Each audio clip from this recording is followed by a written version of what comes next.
गुज़िश्ता रात सुरनकोट के गांव फजलाबाद में डीडीसी मेंबर सुहेल मलिक के घर के बाहर एक मशकूक धमाका हुआ। धमाके के बाद सुहेल मलिक के घर और उनकी बुलेरो गाड़ी को जुज़वी तौर पर नुकसान पहुंचा है। धमाके के फौरन बाद पुलिस और फौज ने मौके पर पहुंचकर इलाके को मुहासरे में लेकर तलाशी मुहिम शुरू की। पुलिस ने तबाहशुदा गाड़ी को सुरनकोट थाने लाया है ताकि धमाके की जांच की जा सके। मलिक का कहना है कि रात के 10:30 बजे के करीब बाहर से एक जोरदार आवाज सुनाई दी, जिसकी वजह से उनके अहले खाना में खौफ की लहर दौड़ गई। मेरी एसएसपी साहब से बात हुई, डीएसपी साहब से, सीओ साहब से, 16 RR के, उसके बाद एसएचओ साहब से, और उन्होंने मुझे अश्योर किया कि हम 10 मिनट के अंदर आ रहे हैं, और मुझे लगता कि वो 9 मिनट के अंदर आ गए।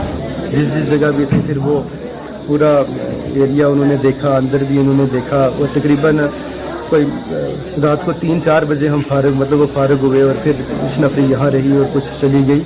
तो ये बड़ा एक अनफॉर्चुनेट है कि इस तरीके से एक अगर कोई भी एक्सप्लोजन है या ये, और पर्सनल इन पर्सन घर के अंदर, तो मुझे लगता नहीं कि रजौरी पुंछ में इससे पहले इस तरह का कुछ हुआ है। बड़ा अफसोस की बात है कि एक डीडीसी के घर में अगर यहाँ ऐसी चीज़ हो सकती है तो बाकी लोगों के लिए तो नॉर्मल बात है।